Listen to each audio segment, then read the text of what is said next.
Надар Беридзе – человек, который по-настоящему горит идеей и делится этим со своими единомышленниками из Ингушетии. Велопутешественнику 51 год. Он объездил около 25 стран, от Владивостока до Лиссабона через весь евразийский континент.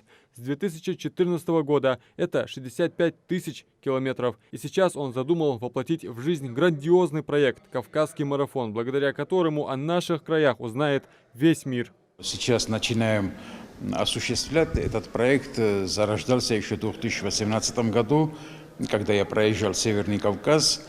И сейчас, несмотря на то, что формат этого мероприятия Кавказской эстафеты немножко поменялся, в любом случае это будет очень интересное, массовое мероприятие с привлечением любителей, профессионалов, спортсменов, велосипедистов, борцов, в целом всего общества. В Кавказском марафоне пока планируется участие 2 ингушских велосипедистов. Этот вопрос еще на обсуждении вместе с ребятами из Коммолодежи. Уже сейчас ясно, что спортсменов ждет маршрут длиною свыше 1600 километров. Первый пробег будет с Дербента до Избербаша местные ребята, потом с Избербаша до Махачкалы поеду я, с Махачкалы до Кизилюрта поедут местные ребята, дальше поеду до Хасавюрта я и так далее. То есть мы будем меняться, передавать эстафету, это будет освещаться, телевидение, интернет-ресурсы и так далее. Это будет очень зрелищно, кстати. В Сочи мы будем завершать этот маршрут. Да.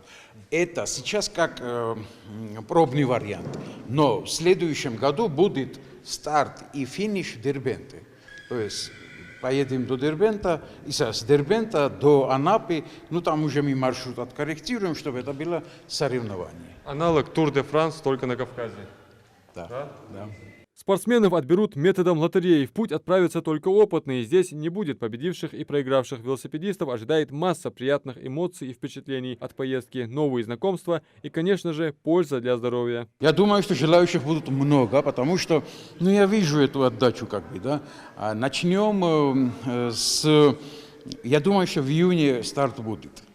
В июне месяце этого года. Пока наши ребята еще не определены. У нас есть группа инициативных ребят, которые занимаются велоспортом.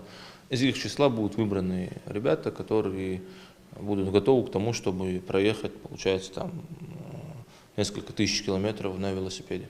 Сам организатор веломарафона Надар Беридзе в этом спорте находит для себя умиротворение и одновременно адреналин. В день он проезжает по 20-30 километров. Надар рассказал, он занимался вольной борьбой. Велоистория в его жизни началась после трагической гибели его друга, известного в Грузии спортсмена и общественного деятеля. Тогда мужчина решил закончить дело товарища и прошел за него всю дистанцию. Адам Мережков, Сулейман Костоев, Магаз 24.